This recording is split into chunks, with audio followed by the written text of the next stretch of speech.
On to RANsquawk's e-morning briefing for Friday, the 4th of December 2009. As expected so far, with a pretty light, if pretty much empty, Eurozone economic calendar and no central bank speakers, things have been relatively range-bound thus far in terms of equities and also bond futures.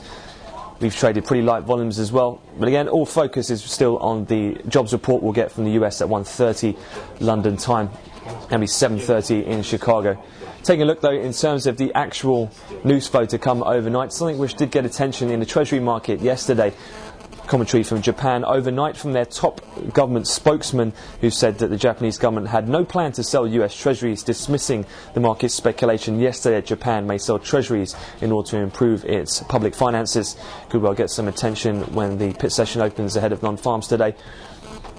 Elsewhere, in terms of actual ECB speak, Liikanen has said that there is no need to change rate expectations, adding there is no major risk to price stability, with also his German counterpart Axel Weber adding that there is no need to give an interest rate signal, obviously referring to the slight minor changes they made to the 12-month refi's that's due to expire in December, as announced by Trichet in the conference yesterday.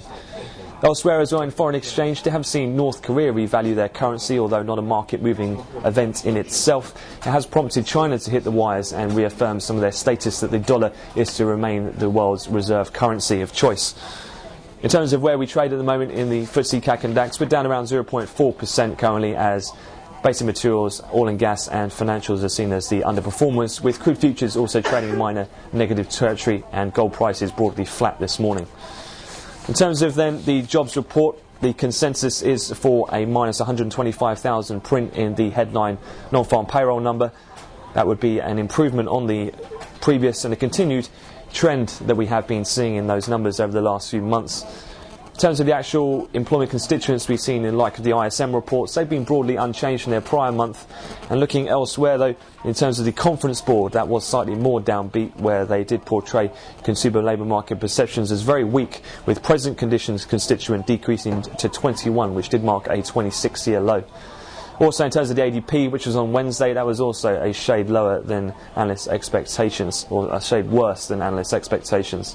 In terms of the actual unemployment rate, consensus is for it to remain at 10.2%. If you cast your mind back to last month, we did see that 0.4 rise, which was quite a surprise. However, most analysts suggest that is unlikely to be repeated, given some of the seasonally adjusted effects of youth unemployment coming in at the time of last month's report. And also of note though, which could give things a bit of an upward bias, if any, in terms of the unemployment rates, were some comments from the White House yesterday saying they had seen signs that today's unemployment rate might tick upward.